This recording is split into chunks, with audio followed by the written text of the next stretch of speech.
Bonjour, il est 15 heures sur Télé Djibouti. Bienvenue dans cette nouvelle édition. Voici les titres de l'actualité.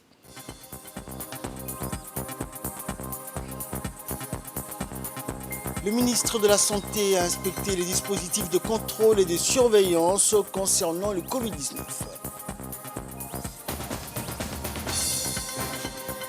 Et en Angola, groupe de travail pour rédiger une loi anti-plastique.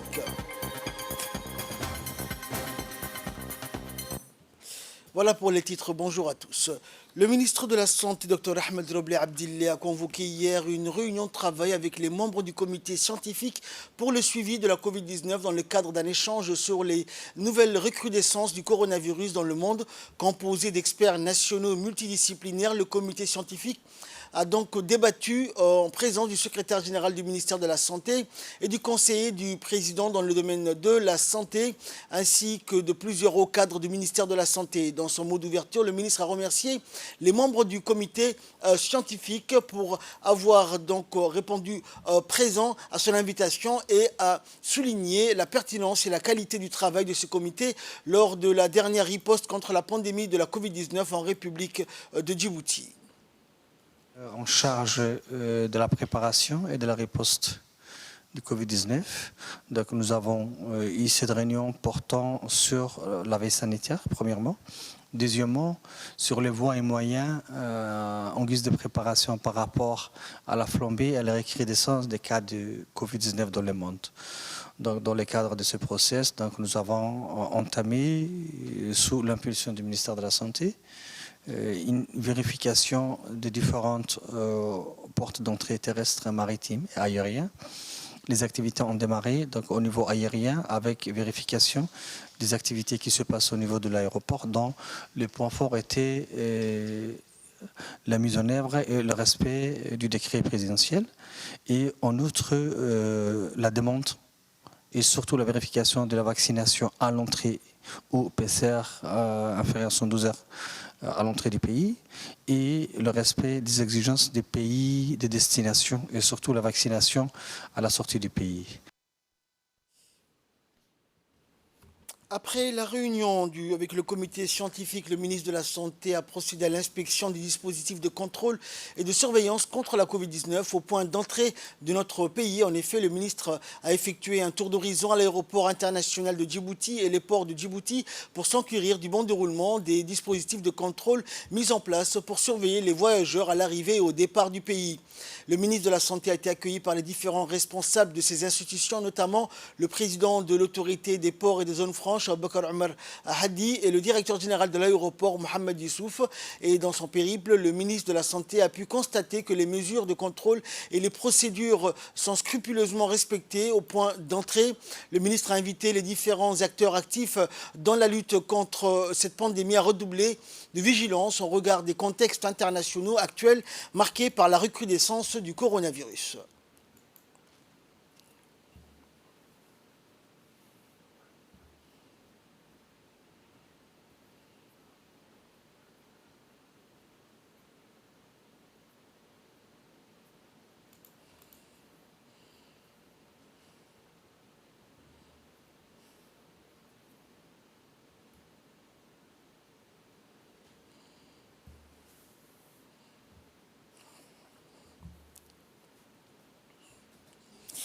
Le ministre de l'Éducation nationale de la formation professionnelle, Moustapha Mohamed Mahmoud, et l'ambassadeur de Chine à Djibouti, Hu Bin, ont parrainé une cérémonie de don de matériel informatique, bureautique et scolaire à l'école de PK12. Plusieurs camions ont envahi la cour de l'école qui a été magnifiquement décorée aux couleurs de la Chine et de Djibouti, le tout devant une centaine d'enfants merveilleusement bien disposés devant la tribune officielle où se sont succédés les personnalités publiques pour prononcer leur discours. La partie chinoise a souligné le partenariat stratégique et historique entre les deux pays, puis a indiqué que la présente donation de matériel était la troisième du genre après les écoles de PK14 et PK13, des tables, des chaises, des ordinateurs, des projecteurs, des imprimantes et d'autres matériels afin d'améliorer les conditions d'éducation des enfants dans ces écoles. L'ambassadeur de Chine à Djibouti a indiqué que la base de soutien chinoise a fait beaucoup d'efforts pour encourager les coopérations amicales des deux pays, telles que des dons scolaires, des services services médicaux et les secours aux sinistrés, mais aussi la contribution à la paix et à la stabilité régionale. Il a rappelé aussi que la coopération sino-djiboutienne jouit d'une forte popularité grâce aux efforts conjoints appelant à ce que l'amitié des deux pays prospère pour le plus grand bien des deux peuples de Djibouti et de Chine. Le ministre de l'Éducation nationale Moustapha Mohamed Mahmoud a pour sa part rendu hommage à la coopération chinoise qui œuvre aux côtés du MENFOP de l'amélioration des conditions de réussite de nos enfants. On écoute le ministre. C'est pour moi un grand plaisir d'accueillir ici, au niveau de l'école de PK12, Son Excellence, Monsieur l'Ambassadeur, et les commissaires politiques commandants de la base militaire chinoise. Et c'est encore un plaisir immense de voir ce don octroyé aux jeunes élèves de l'école de PK12. Ce n'est pas la première fois que la base militaire chinoise octroie des dons à des élèves scolarisés. C'est la troisième fois. La dernière fois, c'était bien sûr l'école de PK14, PK13, et aujourd'hui, c'est l'école de PK12.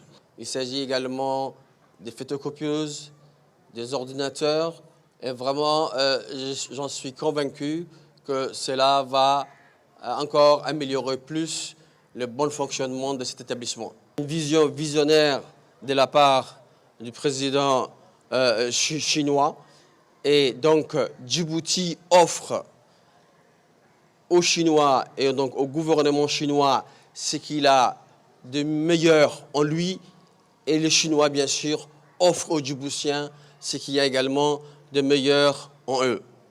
Dans la vision du président de la République, il s'agit d'une vision, bien sûr, sur le futur, et cette vision, bien sûr, s'agit d'investir sur l'éducation. Et vous avez très bien compris, en essayant d'appuyer, d'accompagner Djibouti en matière d'éducation, c'est à travers l'éducation que Djibouti pourra également faire partie des pays des grands.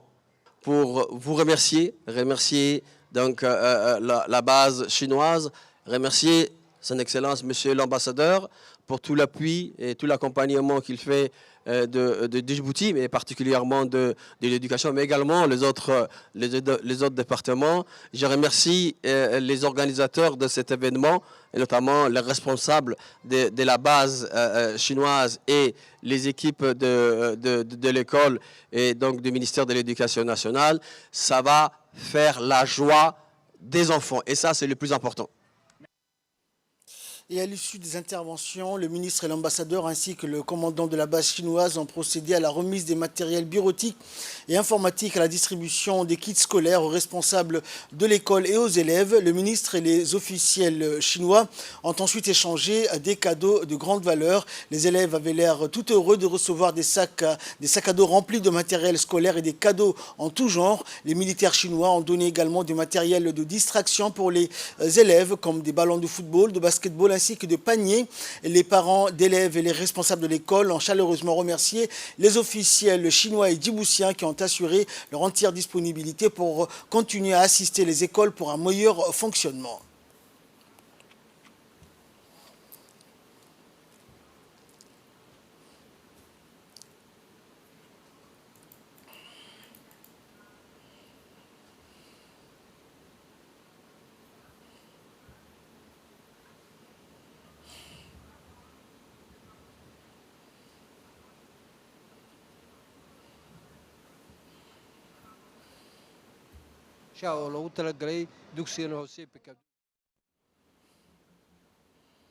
Et enfin, pour clore l'actualité nationale, dans le cadre de la construction d'un nouvel hôpital régional dans la région de Tadjoura, pour les régions du Nord notamment, le préfet de Tadjoura, Hassan Labelé, a effectué une visite de l'hôpital mobile. L'hôpital mobile qui a été mis en place par l'armée djiboutienne avec le soutien de l'armée américaine est entièrement opérationnel et équipé d'une zone d'accueil pour les patients, d'une zone d'accueil d'urgence, d'une maternité et d'installation pour diverses analyses. Le préfet de Tadjoura a été impressionné par les capacités capacités de l'hôpital mobile et a salué le travail des armées djiboutiennes et américaines pour sa mise en place. Il a également exprimé son appréciation pour les efforts du personnel médical travaillant dans l'établissement qui fournit des services de soins de santé essentiels à la population de la région. La construction du nouvel hôpital régional est un développement indispensable pour la région du Nord, qui est un accès limité aux installations de soins de santé. L'hôpital mobile est une solution temporaire qui servira la communauté jusqu'à ce que le nouvel hôpital soit terminé. La visite du préfet de Tadjoura à l'hôpital mobile a été un événement positif qui a souligné l'importance des soins de santé pour la population des régions du Nord, et les armées djiboutiennes et américaines doivent être félicitées pour leurs efforts dans la mise en place de l'installation et la fourniture de services médicaux vitaux à la communauté. De la région nord. Le CMH a été détruit, donc en attendant, nous avons essayé de mettre en place une structure d'accueil pour les malades. Donc, comme vous pouvez le voir, cette structure a été mise en place par l'armée djiboutienne avec l'appui de l'armée américaine. Et maintenant, juste pour dire que cette structure est opérationnelle. Et voilà, nous faisons les accueils des urgences, les orientations des patients, nous faisons la maternité et tout ce qui est les analyses sanguines. Mais la capacité d'accueil n'est pas très importante, c'est très limité. Donc nous faisons que les patients qui ont des pathologies urgentes. Les autres patients, nous faisons des traitements ambulatoires et tout ce qu'on ne peut pas gérer, on essaie de transférer à Djibouti. Donc juste pour dire que l'hôpital est opérationnel et nous remercions toutes personnes qui ont collaboré de près ou de loin pour la réalisation de ces centres. Et en nouvelle du monde à présent, l'Angola forme un groupe de travail pour rédiger une loi anti-plastique. Le président angolais, João Lourenço, veut lancer et lutter contre la pollution, et pour cela, il a formé un groupe de travail chargé de rédiger un plan national d'interdiction du plastique. Dans un décret présidentiel rendu public par le journal de Angola, João Lourenço a expliqué qu'il existe des niveaux inquiétants de pollution résultant de l'utilisation de plastique en général. Le texte précise que le groupe de travail sera dans un premier temps chargé de réaliser un diagnostic national pour mesurer l'état de la pollution dans le pays. L'année 2022 a été le signe de l'urgence climatique et le plastique est l'un des éléments les plus dévastateurs pour l'environnement. En Angola, 12,4 millions de sacs en plastique sont distribués gratuitement chaque jour dans les échanges commerciaux, a indiqué le chef de l'Agence nationale des déchets solides. L'Angola dispose d'un quai littoral s'étend sur 1600 km et la pollution plastique constitue une réelle menace pour les écosystèmes aquatiques. Selon les Nations Unies, plus de 800 espèces marines et côtières sont touchées par la pollution plastique par ingestion ou enchevêtrement, tandis qu'environ 11 millions de tonnes de déchets plastiques se déversent dans l'océan chaque année. L'ONU prévient que ce chiffre pourrait tripler d'ici 2040. C'est la fin de cette édition. Merci à vous de nous avoir suivis. Excellent après-midi sur Télé Djibouti.